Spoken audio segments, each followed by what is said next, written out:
Hi everyone, this is Rob Redman of Prior Studios with a new tutorial.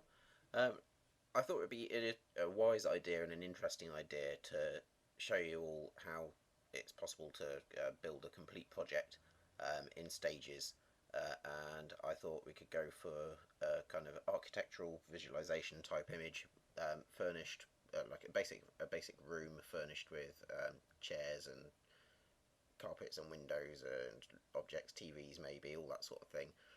But because this is the first part, I thought I'd start off showing you how some of the basic tools work in Cinema 4D. If you've seen my previous tutorial, you'll have a little idea of how the interface works. But I'm going to show you how to create this using some of the tools I talked about in that tutorial. Very simple chair, but looks quite good. We'll talk about using splines and various types of nurbs objects to create this framework. And then we'll talk about using polygons and points and edges to create these cushions, and then I'll talk a little bit about just how I textured it. Anyway, so let's dive straight in. Now, the first thing you want to do is go into the right hand view, so over the right hand or the right view here, and middle mouse click just to open that in full. And I'm going to choose a linear spline. That's just hold and click over that icon, opens up the spline tool, and I'm going to draw starting from, I'll just explain this, I'm going to start from this point here, work my way around over the top and then around the other side for the main framework of the chair, and then there are some other pipes which we'll work on in a second afterwards which go across here to support the cushions. So I'm going to start, I'm just going to add the first point here, and just being careful to line the axis up with the grid, and add a second point there. Now lining up with the grid just means that you know that this is perfectly straight, which is the kind of effect I want. And I'm going to add another one here, just make sure that's lined up as well, and another one which is going to be slightly past the back there because it's an open-ended framework, and then we're going to go directly up to this point here. Now obviously the frame of the chair kind of went around like this and then kind of away from you, so I'm just going to open up my front view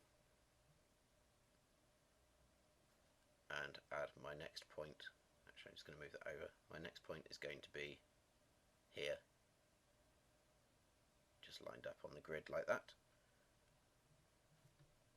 Back into my side view, and now I'm going to do is just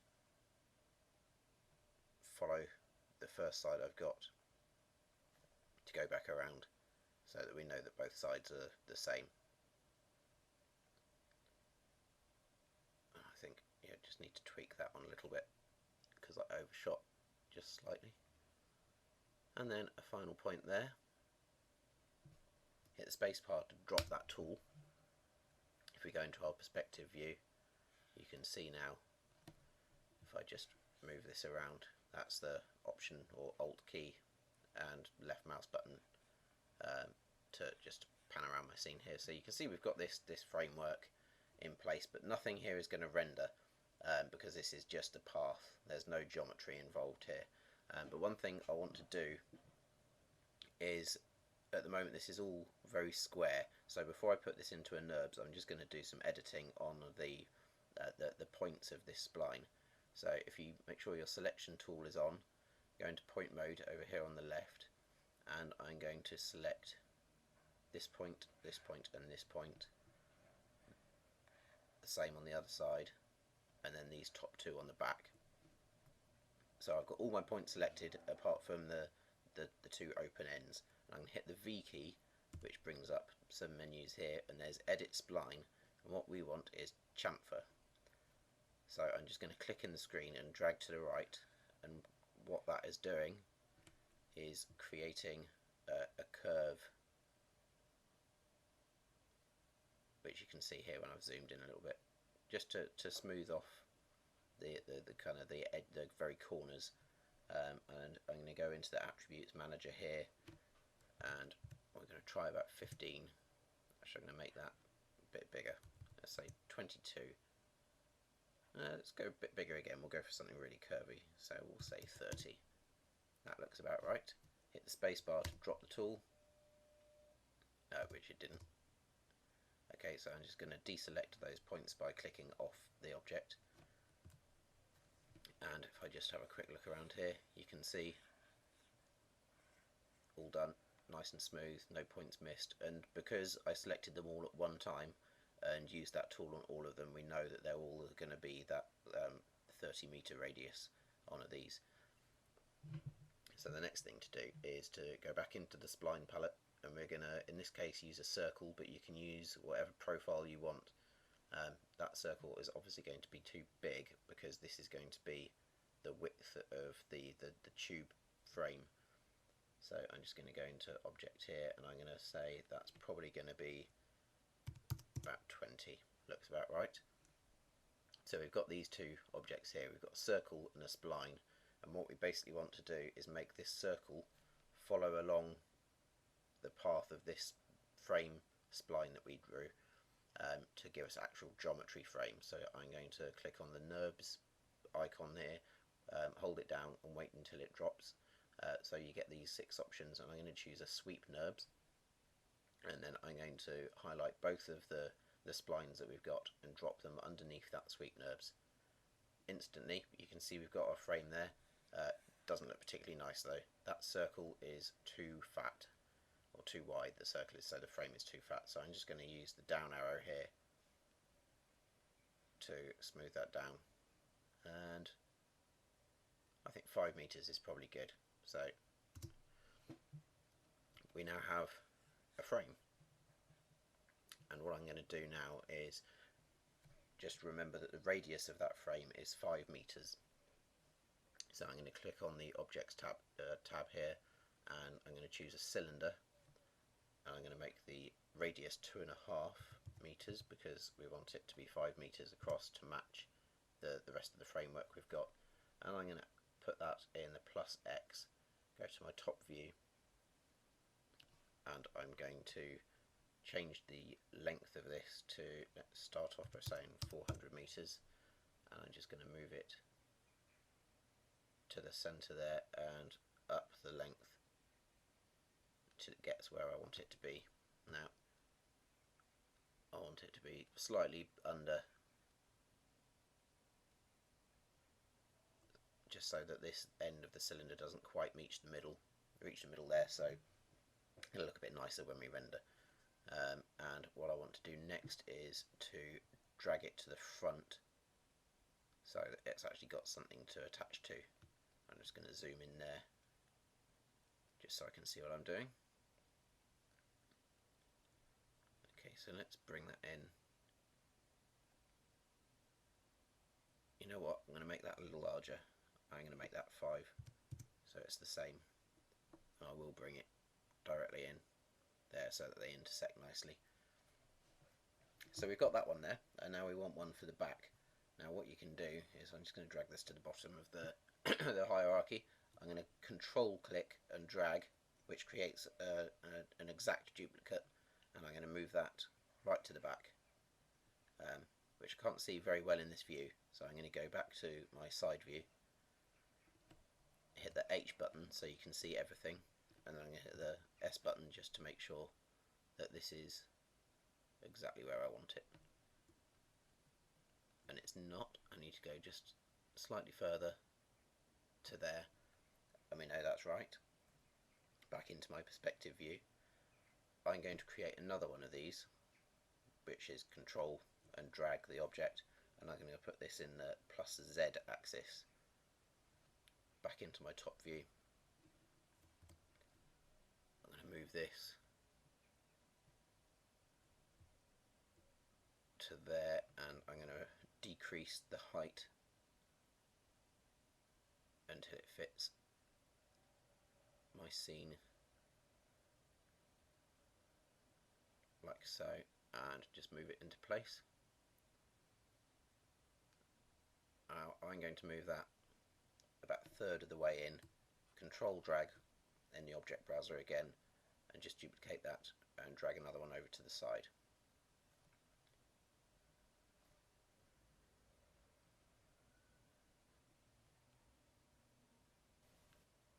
So we've got our finished frame, and what we need to do next is we're going to apply a texture to it. Now I've built this chrome texture, and I'll explain just what I've got going on here. In the colour channel, it's just a very pale blue, almost kind of white, but not in the blue range. It's quite over to the grayscale range. Just a hint of that kind of teal, very pale teal. In the reflection channel, I've got normal white reflection, which happens as default when you tick the reflection checkbox, but I've set it down to 62%. And in the texture channel, if you click that arrow there, you get a drop down, and in there is the Fresnel shader, which I've added here. And Fresnel gives really nice kind of falling off reflection on the edges that are least facing you. So you get no reflection dead on facing you, and more reflection as it fades off the edges there. And then in the specular channel, make sure that's enabled, and I've used the metal setting, and you can see that the settings I've got here: width 80%, height is 89, and I've got a minus 11% fall off, so you get this kind of wide flat highlight, and inner width is 23%. I've just called that chrome, and all you do is you drag that onto your object.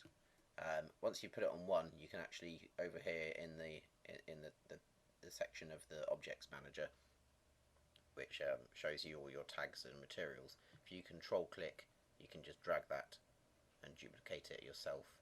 And we'll put one onto the sweep nurbs as well, and that has now been applied to all of these objects.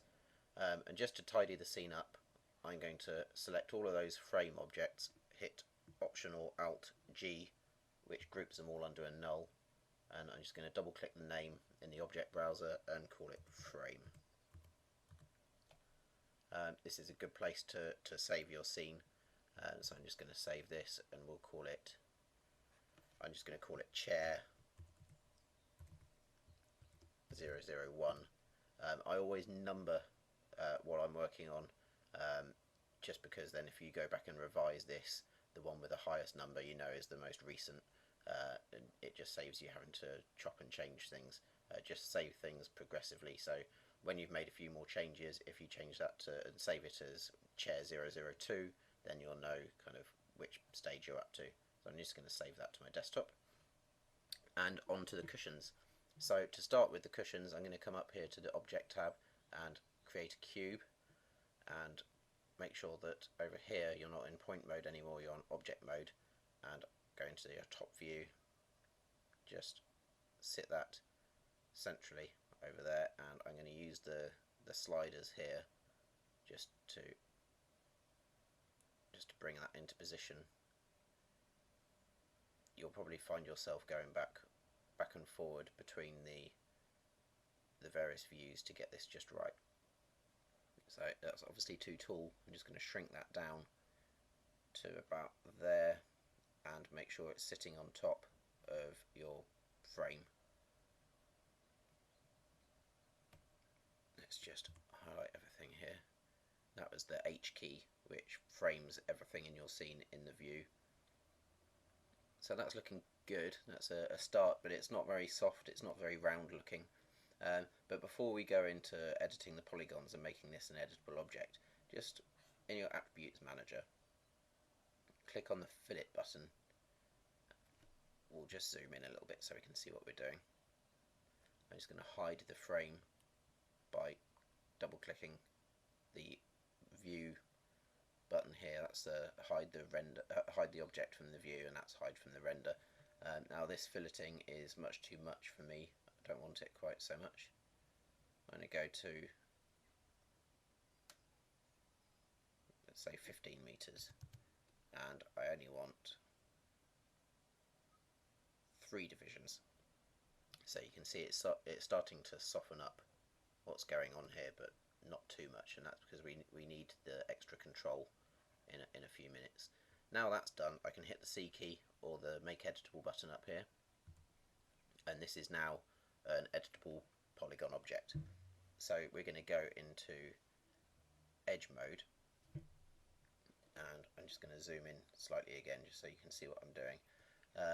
If you go back to look at this picture here, you can see that I've got the piping around the edge of the cushion where it would have been stitched together, and we're just going to create that now.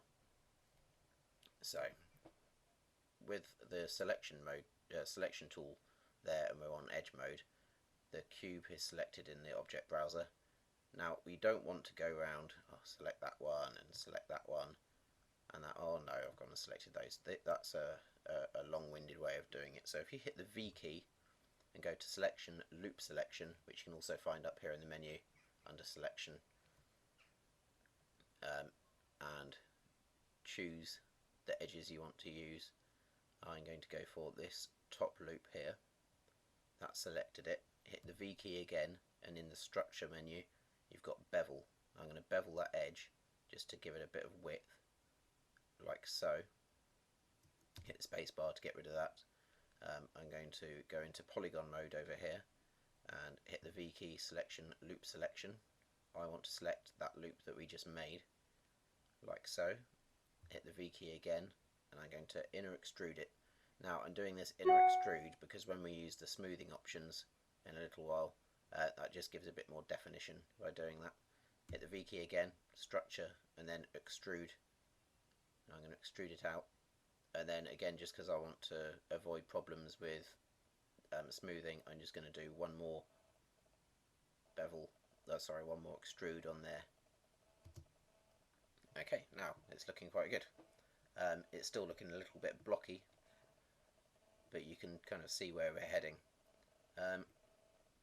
One thing I want to do is just to add some more divisions so we can make the seat, the seat part of the cushion look like it's been sat in a little bit. So I'm going to zoom out, and I'm going to choose V, structure, and the knife tool, and in the attributes manager I'm going to select loop, and I'm just going to add a few divisions along here. I could have done this in the attribute manager as I was creating the cube as well, but it's just tidier and easier to do it at this stage for selecting loops and things around here for creating the edge. So we've got that, and what I want to do next is go back into object mode, and I'm just going to call this seat. Let's make our frame visible again, and you can see now that it's not overlapping into the frame so much because we've kind of smoothed it off and rounded it off. Okay, so we're going to go back into polygon mode, hit the V key, and I'm going to use the magnet tool. There are various things you could do here. I'll show you two ways of doing what I'm going to do. So I'm going to use the magnet tool in the attributes manager, make sure it's the size that you want, and you can change the fall off of the strength of the magnet. And I'm just going to choose one of these edges here, and I'm just going to bring them down a little bit just to curve in the front here so it looks like it might well have been sat on and it's a chair which is in use. So that's one method of doing it. I will just go to the back here as well, drop a few down there, and these corner ones, just going to raise them up, lower the bottom, raise that one up, lower the bottom. Now you can do this in various views, but I find the perspective view is the easiest to get some control over this. So that's one method. The second method, if you press the space bar, is in the selection mode. We've got this center polygon here.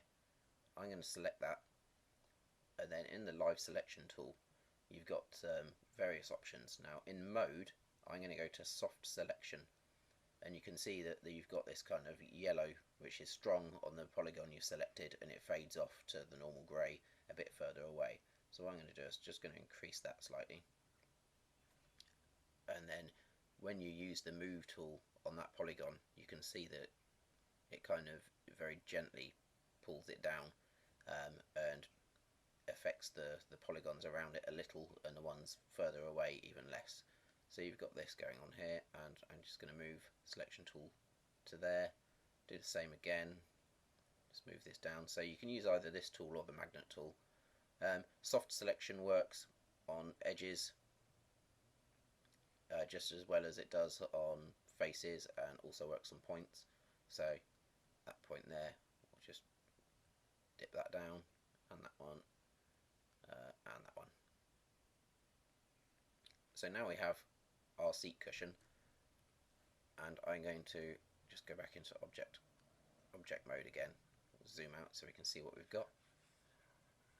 That's quite a nice looking seat, but again, when you get a bit further, a bit closer to it, you can see that you've got this kind of ugly, harsh edge. So in the object manager, select your seat, hold the Alt or Option key and hit the hyper nurbs, and you can see that that's smoothing it all out. Now in the attributes manager you can change the strength, and when this is rendered it's going to have one more level of smoothing, as you can see here that in the editor view it's smoothing it twice, but in the render it's going to smooth it 3 times, and that's fine. That's what we want. So if we just do a quick viewport render, that's what we've got so far.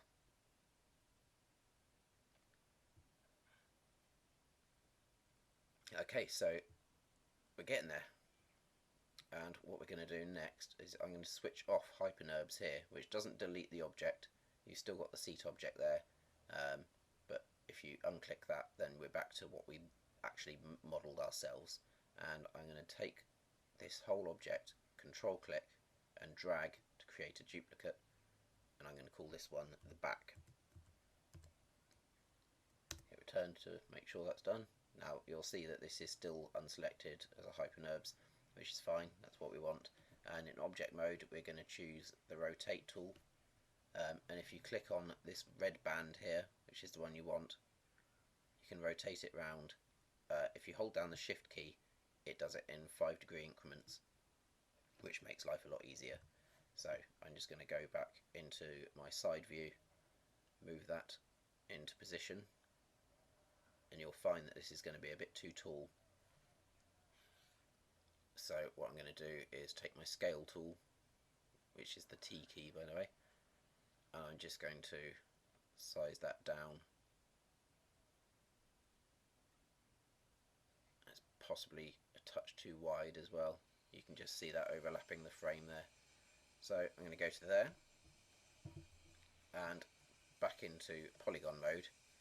I'm just going to adjust the position of some of these, because obviously it wouldn't be the same as this cushion. The back might be a bit more crumpled. Use your rotation, your viewport rotation to just play around with some of these a little bit. And we'll go for,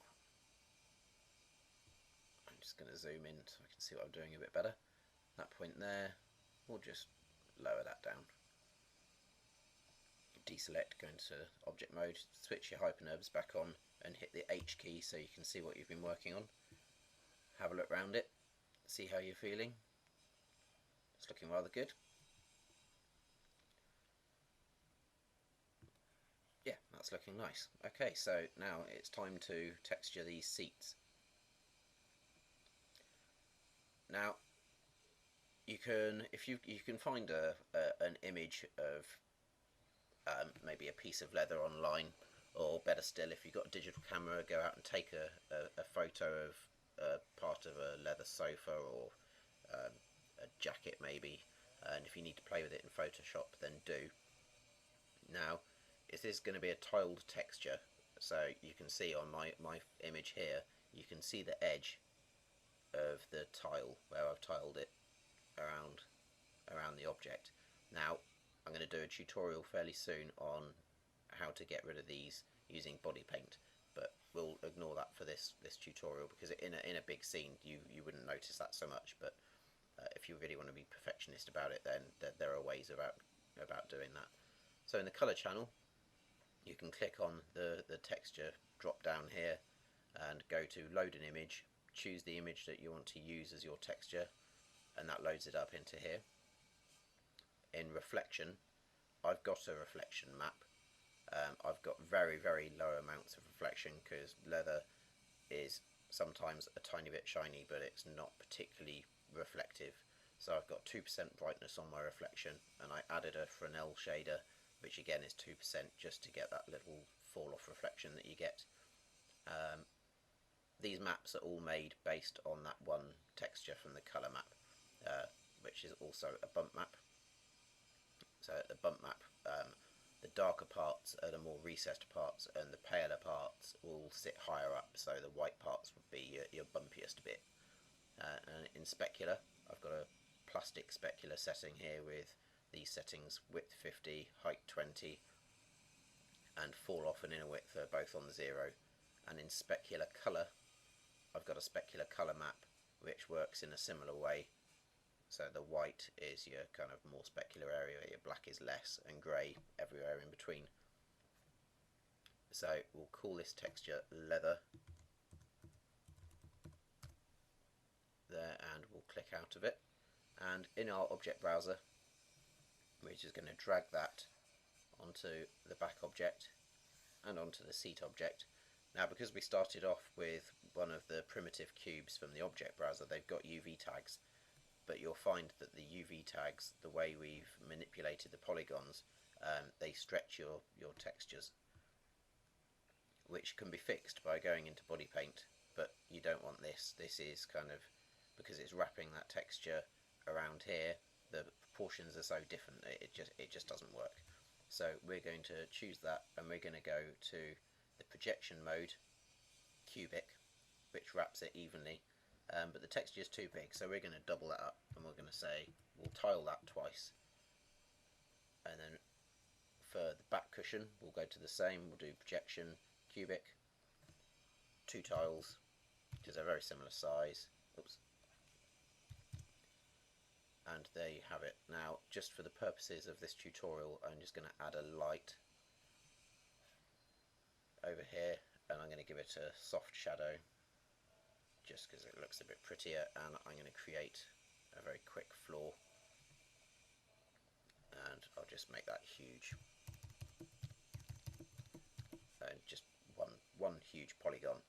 And in the side view, we'll just drop that down to the bottom level of the chair, back into perspective view. I'm not going to texture this polygon here. I might, however, just move it a little and rotate our view so you can see what we've got. Now, if I just render that, you can see we've got our chair model with textures in place, and it's looking quite nice. That's one easy way to model a chair. There are many ways to do this. I'll talk about other methods of modelling in future tutorials, but for the purposes of this project, that's a good way of doing it. You can see that render wasn't particularly as pretty as this. This is because this is lit using a sky object with an HDRI map image map to it, and that's what's creating the lighting, as well as one omni light with a soft shadow, so you get these nice shadows on the floor. But we'll talk about that soon. So you've got your chair, save it out. You can either save over the top if you want to, or you can save incremental here, which will, you know, add your version 2. So I'm just going to save over the top because I know that's how I want it. What you can do, I don't need those objects anymore, is highlight all the parts of the chair there, Option or Alt G to group them, and we'll just call this chair. Hit return to do that, save it again, and now when we start building our scene in the next tutorial, we'll be able to just grab that chair, add it in, without having to worry about all these different bits. Just keeps it nice and tidy. Anyway, I hope you enjoyed that tutorial.